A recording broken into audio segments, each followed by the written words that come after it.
टेन्डेने नमस्ते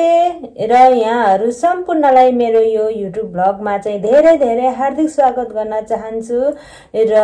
यदि तपाईले यो भिडियो हेरिरहनु भएको छ भने प्लिज लाइक गर्नु होला, कमेन्ट गर्नु होला र यदि तपाईले यो च्यानललाई सब्स्क्राइब गर्नु भएको छैन भने प्लिज सब्स्क्राइब पनि गरिदिनु होला। र आज चाहिँ मैले फेरि पनि रेसिपी सहित मुकबाङ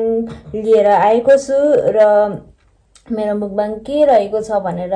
सायद तपाईले मेरो अघिको रेसिपीबाटै थाहा पाइसक्नु भएको छ र आजको मेरो रेसिपी र मुकबाङ चाहिँ के को रहेको छ भने एकदम सिम्पल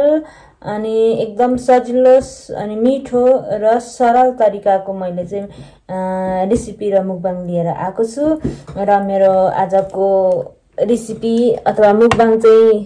पास्ता र सिकुटी रहेको छ।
सिकुटी बनाउने चाहिँ त्यो भाँडा किन्नुपर्छ, अनलाइनमा चाहिँ गर्नुपर्छ अनि